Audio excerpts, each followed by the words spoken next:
The two richest owners ever, the Golden King of the Sahel. Did you know that in the early 1300s, a West African ruler set out on a journey that would shake the value of gold in an entire region? He was Mansa Musa of the Mali Empire, a king whose wealth the world still struggles to comprehend. We glide into his story in real time. Picture the Great Niger Bend.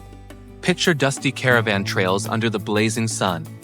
Picture the caravans of gold, camels, and courtiers moving slowly across the landscape. Mansa Musa ascended to the throne around 1312. His empire rested on salt and gold mines, on trade routes that carried ivory, gold, and knowledge into the Mediterranean world. And so we begin. Musa's early reign. He inherited an empire already blessed with fertile land and strong trade links, but he was determined to raise Mali to legendary status. He expanded territories, built grand mosques, and set his eyes on the great pilgrimage to Mecca. The turning moment came in 1324 when he embarked on his Hajj. He did not travel lightly. He moved with a retinue reportedly numbering in the tens of thousands. Camels laden with gold dust, courtiers in silk garments, a spectacle seen by the entire Islamic world. As he passed through Cairo, his generosity became legendary. He gave away gold so freely that it caught the local economy off guard. The value of gold fell for years.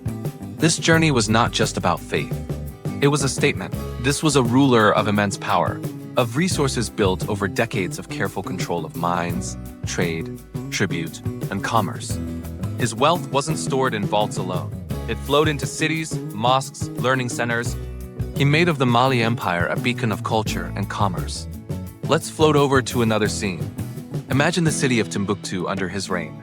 Scholars flocking, manuscripts being copied. Wealth poured into building. The gold that flowed from the mines of Bambouk and Bure beneath the unforgiving Sahel. All this while Musa's name spread across North Africa and the Middle East. It is important to note that historians warn us. Trying to put a modern dollar value on Musa's wealth is nearly impossible. But symbolically, he stands in the conversation as perhaps the richest individual ever.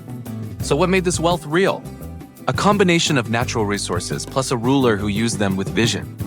Salt mines in the Sahara, gold fields, trade caravans, Islamic scholarship, cities of commerce. A ruler who built, who gave, who moved the world's attention to his kingdom. We linger on that image. A man in royal robes, vast caravan behind him, gold in sacks, servants and camels in hundreds. A king whose name would be whispered across continents. And yet behind the grandeur, there were challenges. Governing such an empire meant negotiating with local chiefs. It meant balancing trade, tribute, and cultural demands. It meant building architecture and establishing Timbuktu as a center of learning that would live on long after his death. We pause here briefly to reflect. Mansa Musa's legacy is not just the amount of wealth he commanded. It is how he transformed his empire into something that mattered economically, culturally, spiritually. He stood at the summit of wealth in his time. In the next part, we will shift continents and centuries and explore the second owner in our title, the other figure whose ownership, in a different sense, redefined what richest owner can mean. But first, we close this chapter. Musa's reign carried Mali into its golden age. He traveled, he gave, he built. His wealth caused ripples across the medieval world. The oil king of the 20th century. Did you know that one man once owned so much oil that he quietly reshaped the foundations of the modern economy? Let's step into the early 20th century, to an America booming with invention, factories, and endless hunger for energy. At the center of it all stood a man named John D. Rockefeller, the son of a traveling salesman. Rockefeller began with small ventures and sharp instincts. He understood numbers. He understood trust. And he understood one key truth of his age: oil would run the world.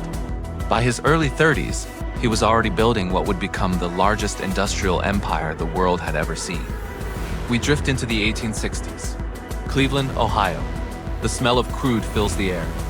Refining oil was chaotic, risky, and wasteful. Rockefeller entered the business with precision. He hated waste. He tracked every cent. He bought out competitors not through violence or threat, but through patience and calculation. Soon his company, Standard Oil, refined nearly all of America's kerosene. The magic was not in discovery, but in organization.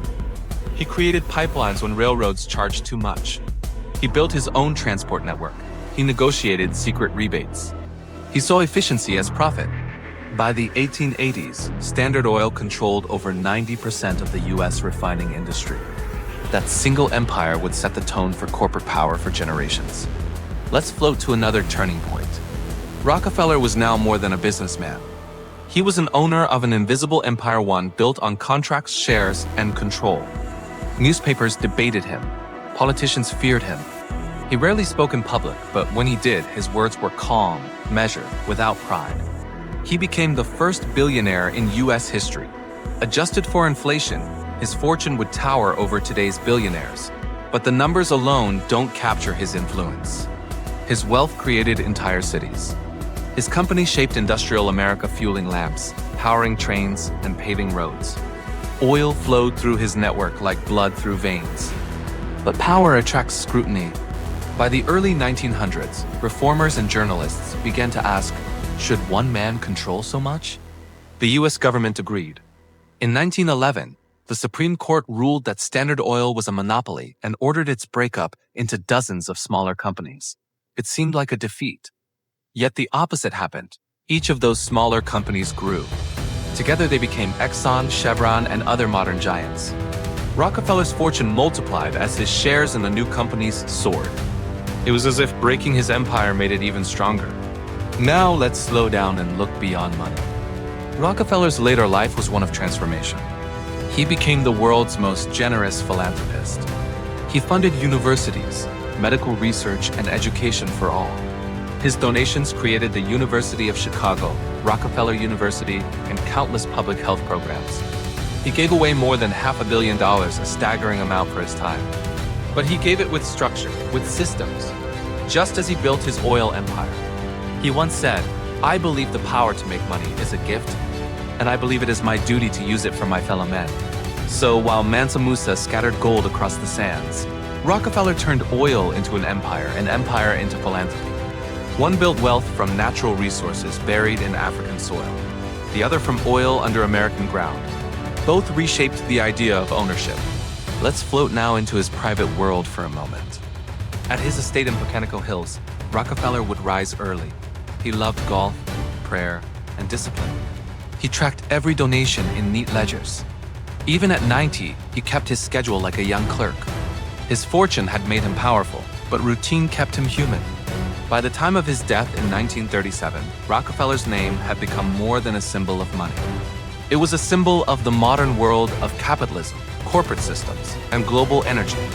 He didn't invent oil, but he mastered how to refine, sell, and own it on a scale no one else imagined. So here stands our second richest owner.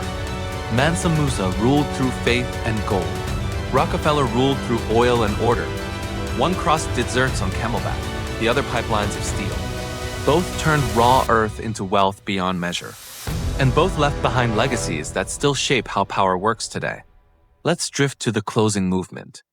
When gold met oil, the meaning of ultimate ownership.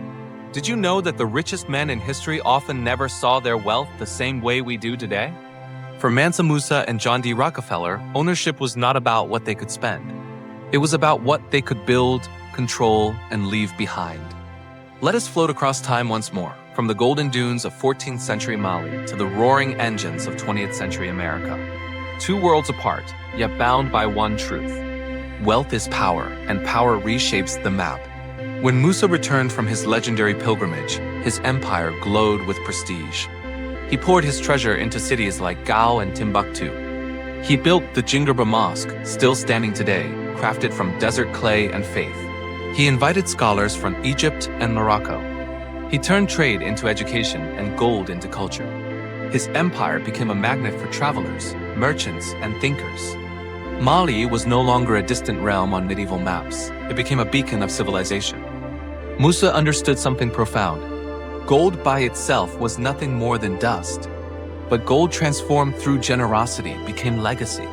He used wealth as a message, a quiet announcement that his kingdom was not to be ignored. Centuries later, Rockefeller made a similar realization. He too discovered that money by itself was meaningless if it did not move the world forward. So he turned wealth into order, then order into progress.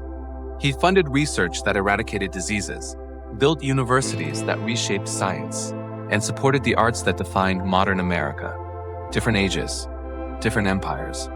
Yet both men shared a vision of permanence. They knew wealth fades unless anchored to something larger, faith, knowledge, or structure. Let's slow down here and listen to the rhythm of their worlds. In Mali, drums and call to prayer echoed across vast deserts, caravans stretching into the horizon.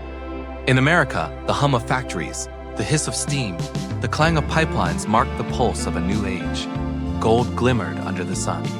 Oil burned under machines. Both shone. Both built empires. Mansa Musa's wealth, though legendary, could not escape the limits of his time. After his death, Mali gradually weakened. Trade shifted, new routes opened, and the golden age passed. His empire left ruins, manuscripts, and stories, but the wealth itself dissolved back into the earth.